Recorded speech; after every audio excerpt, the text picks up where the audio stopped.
is the oldest song. Since when you translate Bhagavad Gita, Gita means song, the song of Bhagavan, God, God's song, God's message. So it starts out with Arjuna, his warrior friend, Krishna's warrior friend, like this. Seeing those before me causes me to shiver.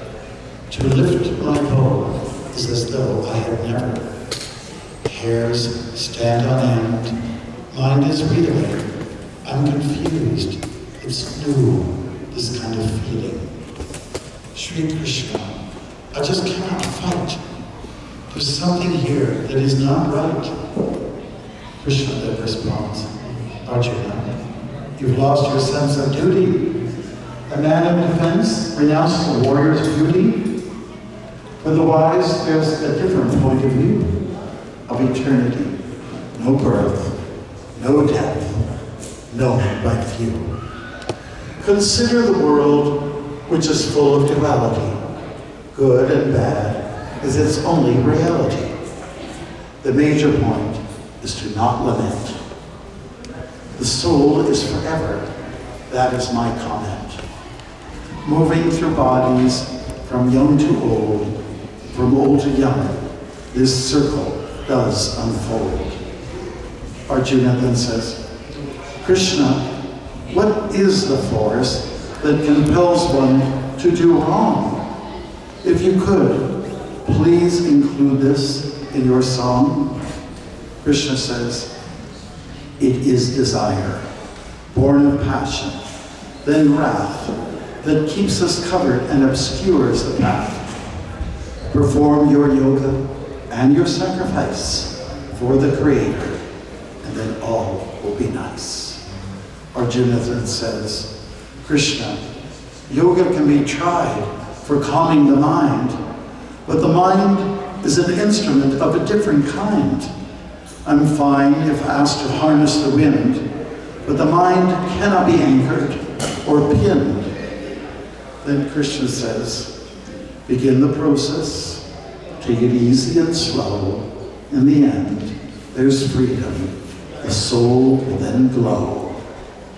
Then Arjuna says, you are my teacher, mentor and guide. It was no mistake to have you on my side.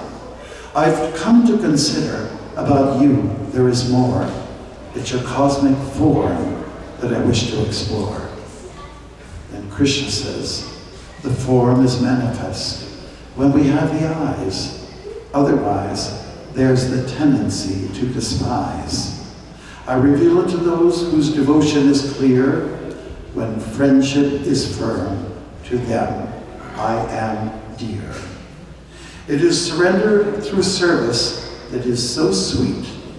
It is surrender that is illusion's defeat. Arjuna says, O Krishna, my doubt is now gone. I believe the fight should definitely go on. Krishna says, Arjuna, my song is old, but alive. You have your free will, but now let me drive. Hare Krishna. Hare Krishna.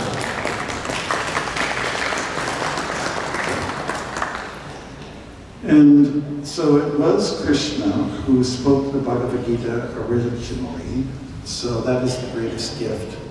And there's an expectation from his side that we all will share in this giving gesture of being like a transcendental Santa Claus, maybe. Okay, all right. So we're going to refer to chapter 4 of the Bhagavad Gita. This is called Transcendental Knowledge. And Krishna's delivery of the message of the science of the absolute truth started way back when. Srila Prabhupada gives some calculations in the illuminated purport of verse 1, chapter 4. And here's the verse, you may have heard it before, Shri Bhagavan Vacha. You want to try it out? Shri Bhagavan Vacha. Shri Bhagavan Vacha. Imam Vivaspati Yogam. We're just waiting for a minute, right? Otherwise, we'll just na na na da da da da.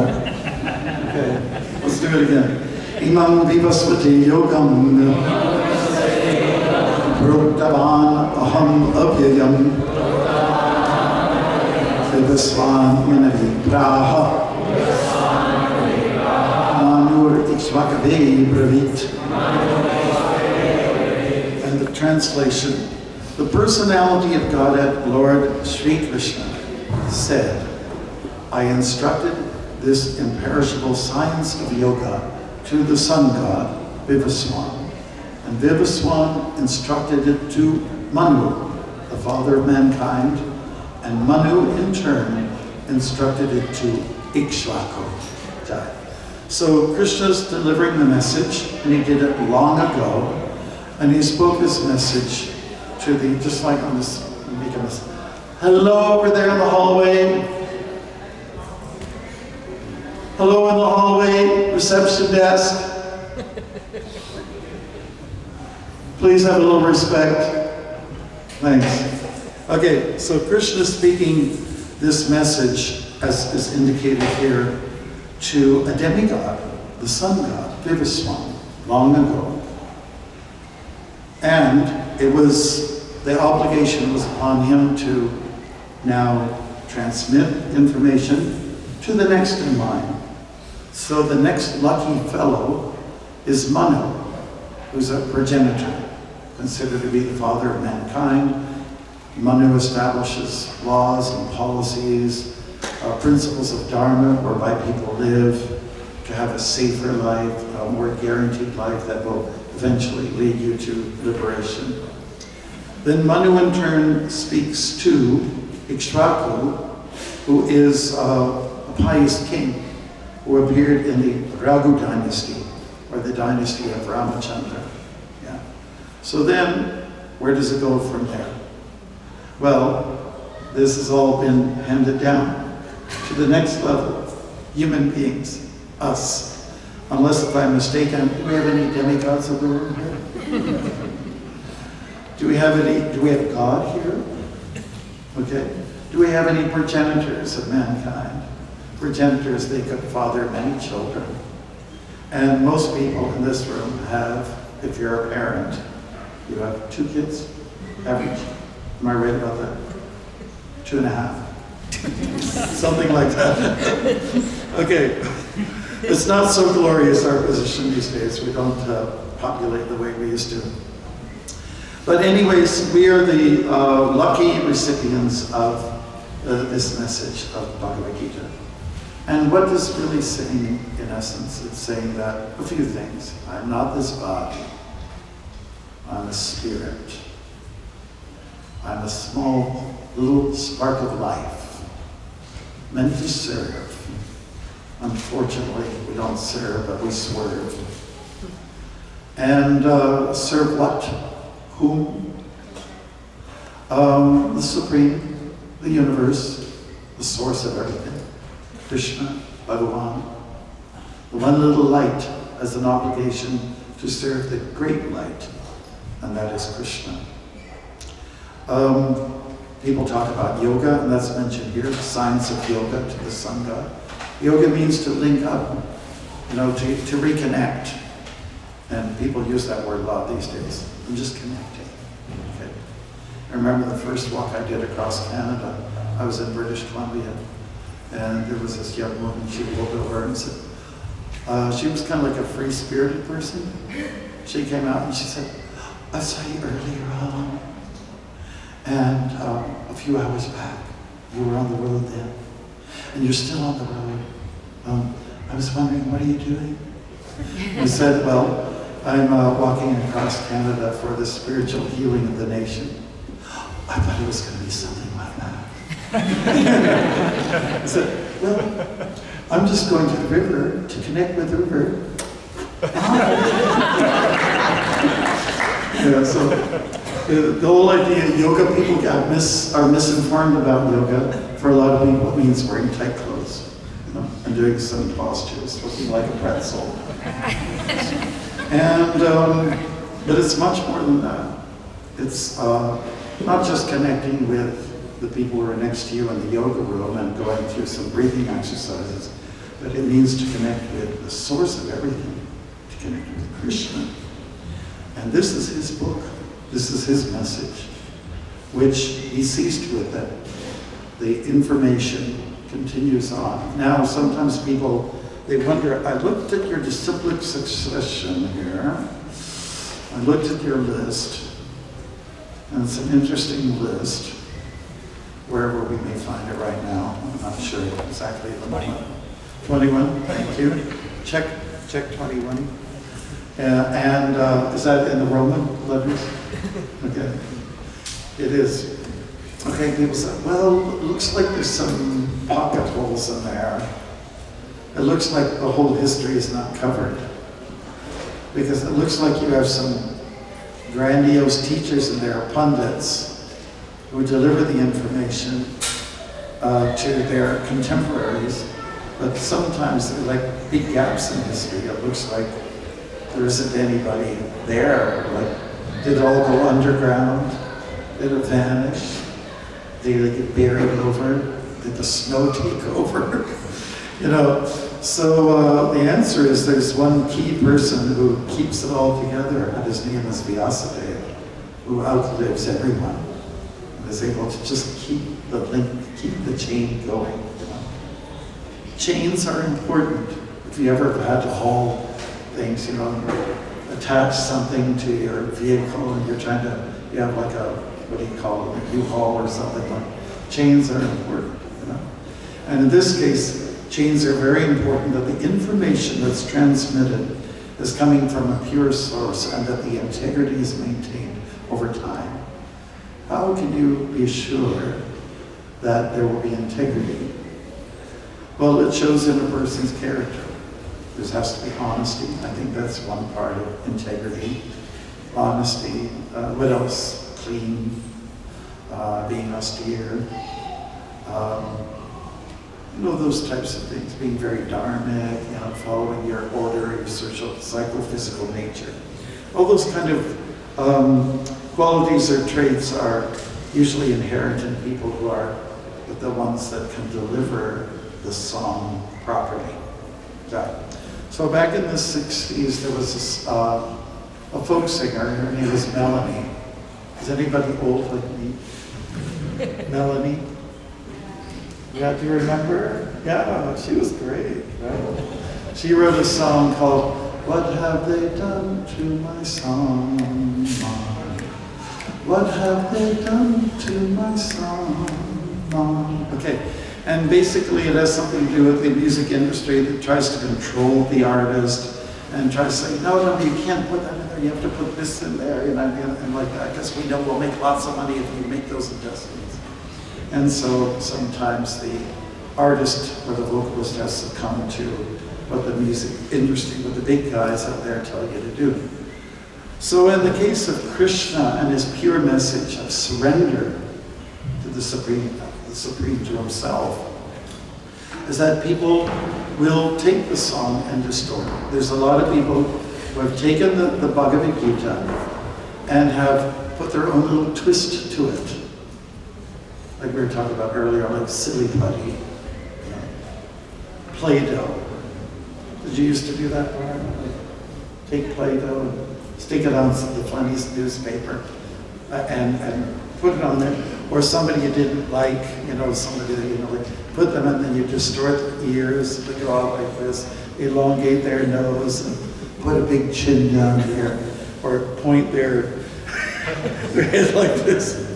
So you would distort. So it's not very nice, especially if the person that is being, you know, looked at or being is the subject is, you know, having a look at this, you know, ridicule. So Krishna is also not very happy when we take this pure message and it gets distorted and twisted. And some people do that, and they're highly motivated, motivated to be recognized. After all, everyone's looking for attention. And a lot of people look for attention through looks. I want to look good, you know. And I'm going out for the weekend, and I'm going to get my hair done. That's not a reference to me, of course. And I'm gonna, if things start sagging a little bit, I'll get some treatment done. We got a lot of plastic surgeon operations right in this neighborhood here. And it's funny, you never see anybody go in, nobody goes out. I guess they move fast when they go in, but maybe they move slow when they come out. There's the new me, I'm a butterfly now. Okay, so people look at attention or try to draw attention by looking good, attention by being smart. I'll say a few words. You can only know a person's level of intelligence by when they speak, right? So if you say something smart, that's great. I'm being loved now, I'm being recognized. And what about wealth? Everybody's looking, who's making the most money? It was Bill Gates for a while. And then there's Elon Musk, whatever his name is. So it's got, and people adore these individuals. They've got it. There's some assets. And then, what about if you take birth from a well-known family? A very established family. Maybe you're a Kennedy, maybe you're a Trudeau, or maybe you're coming from the Michael Katz lineage, So, and then there's those people who want to be recognized for their wit, and perhaps we've already addressed that. So they tag on to the divine song of Bhagavad Gita, said, I have given my commentary, this is my take on it, and you really should have a look at it because there's something in here for you. And then you get some notoriety, you get some respect, and yet really you have to look at the end result. The recipients, the people who are reading, are they becoming devotionalized? And many times they're not. And that's the point that Prabhupada made. When an American woman came to him, and he said, an American woman came to me suggesting, why do we need another rendition of Bhagavad Gita? There's so many out there just in the English language, 600 plus, and that was back in the 60s, so it would be much more now. So why do we need another one? What's the use of it? And Prabhupada's explanation is that, yes, many renditions are there, but they miss the boat. They haven't really been able to capture the spirit of devotion. And yet when you look at a book, you read a novel, or you look at any article that you read, or you watch a film or a documentary, there's always a theme, isn't there? There's something, you have to get the essence of something. And the essence here in the Bhagavad Gita is to play your role. Do what's natural, what's most organic.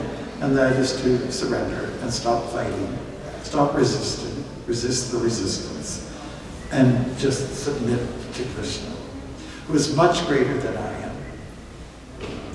And if we follow suit and try to capture the essence of what is in the Gita, then we will achieve something. We will have attained what we call moksha, and even something better than moksha or liberation. That is love. And everybody's looking for that. For sure. So at this time of year, the time of giving, when people are kind of high-spirited, and there's a great attempt to keep it going, right up until about January the 1st, when the last party is over, and people have had their fill of whatever it is, turkey, booze, whatever else. And there's families coming together. So might as well live it up for that time. And when let's say your spirits are so high, I don't mind spending a little extra money. Whatever comes thereafter, we'll deal with it when it comes, but for now, let me just have a good time. So it's known that perhaps some of the best gifts that can be given are not so much ranged in the realm of dollars and cents, the big bucks, but it comes in more beautiful formats, and that is just wisdom. There's no greater gift than that. Rajavidya, Rajaguyam, Pavitram Idam Uttamam, Paratyaksha Bhagavam Dharamyam, Susukam karatu aviyam. Sukham, most of you know what that word means. Sukha means happiness. These days we go to Hamilton and we go to a restaurant called Sukham. And we have our kirtan there, for 2 hours on Sunday, once a month at this particular time. It's called Iskcon. It's a nice Gujarati family that started this restaurant there. I suggest you go there if you're going to eat out in Hamilton. So Iskcon means this is the place of happiness. They picked up on the right term, Iskcon, something that everyone's looking for, and it's connected to peace, having peace of mind. Sorry to say that with the, let's say, introduction of Black Friday and the whole weekend, the madness of, shopping like crazy and people honking horns and being nasty with each other. There's something happening tomorrow as well, isn't it? In the shopping line? Cyber Monday. Who ever invented that? It's not in the Bhagavad Gita.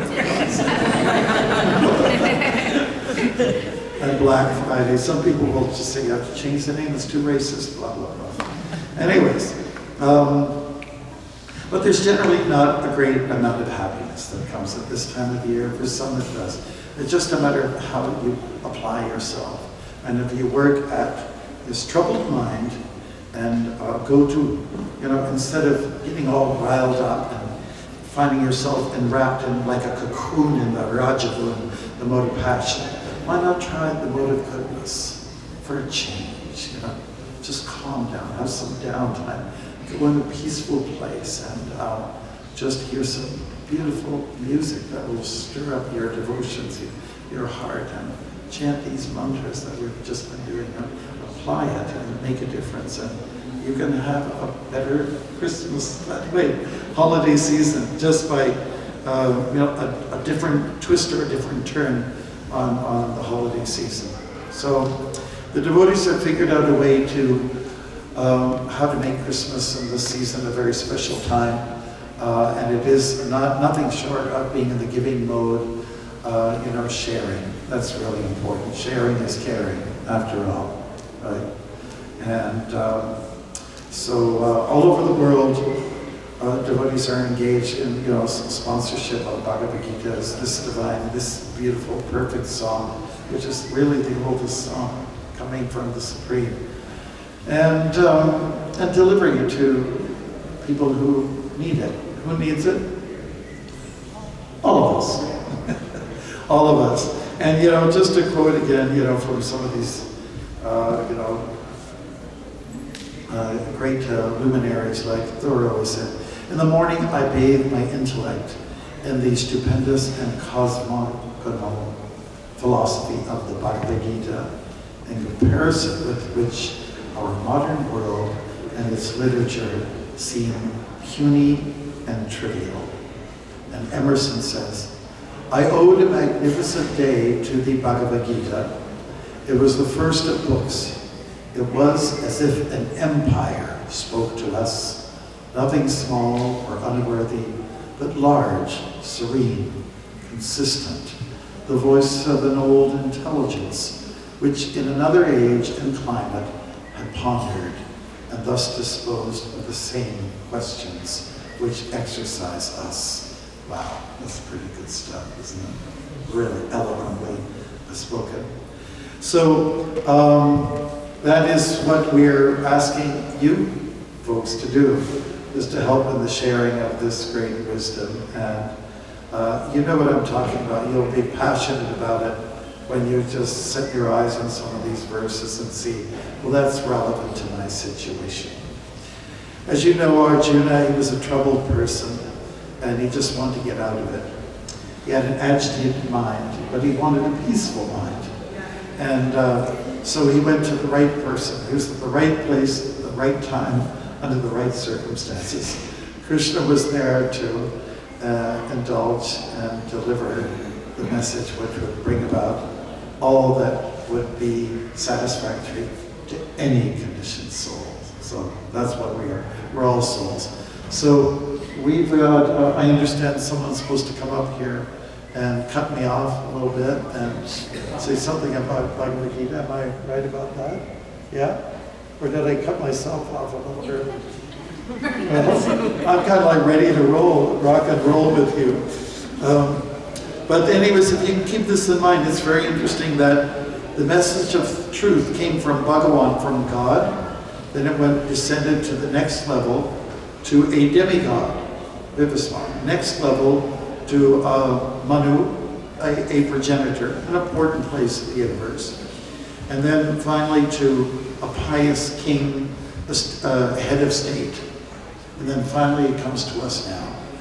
In this way, the message is handed down, and it was shared with the initial intent from God himself, Krishna himself. So, we cannot imitate Krishna, but we can certainly execute some, we'll say, practices that is expected of us from his side. And just to flip over a few pages, in fact, to go to the end of the Bhagavad Gita, chapter 18, Krishna's making some statements about how this confidential knowledge is explained to those who are not austere or devoted or engaged in devotional service, nor to one who is envious of me. This is blocked away from them. But to those who have a friendly disposition and who are devotional, they are the recipients of this wisdom. So for one who explains the supreme secret, pure devotional service is guaranteed, and at the end, he will come back to me. There is no servant in this world more dear to me than he, nor will there ever be one more dear. So Krishna is making it very clear that when you share this wisdom with other people, you're getting close to Krishna. I just got a phone call, maybe that's a sign. Yogendra, I'm giving a class right now. I'll call you back in about a couple of hours. Is that okay? How about an hour and a half, because you're way over there in Nova Scotia. Can we hear everyone a nice Haribol to Yogendra? So the room is pretty full. I just wanted to, let you know that I'm not fibbing. I'm not making up a story. But there's people here. You didn't hear anybody? Okay. He wants you to say it again. Okay, Haribol. Take care. Okay. So are there any questions or comments? I see the people that need to be here. Hare Krishna. Yesterday we had a very nice chanting session in front of Old City Hall with Ravanolan and Shama Mohini and family. They are just amazing. I just don't know what to say about them. They're super surrendered, and we had Mahabhagavad. These are people in our community that just love to share Krishna's message, and so I'd like to take a minute to thank them with an applause.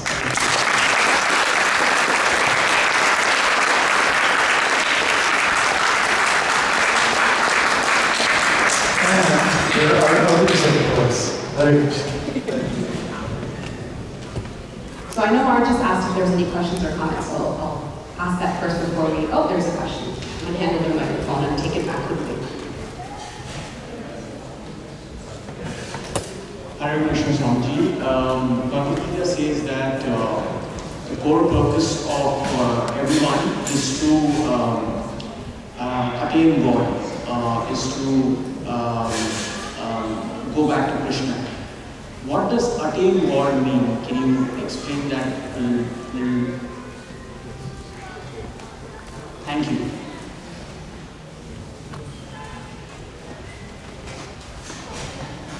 Well, to attain God means to love God. It means to cultivate a relationship. And as you know, in this world, relationships it takes time, cultivation to really respect somebody. There's oftentimes an initial, boost of, a romantic, spurt or something like that. But the real love comes later on in the maturity of one's relationship when one comes to the platform of wanting to serve each other, because that's really the highlight of somebody's life.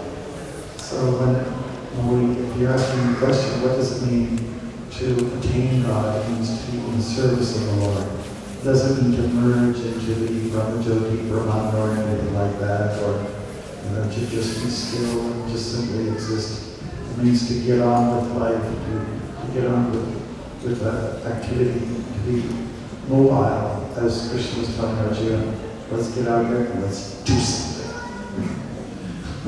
And then the relationship develops, Words are cheap, but when you apply yourself physically and really start to do something, then we can say you're attaining the Supreme. So the target is Krishna, so to speak, take a humble position, and then something magical will happen.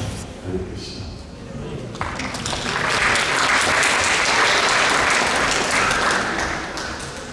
With that, we can thank Dr. Mark Swami for such a wonderful class.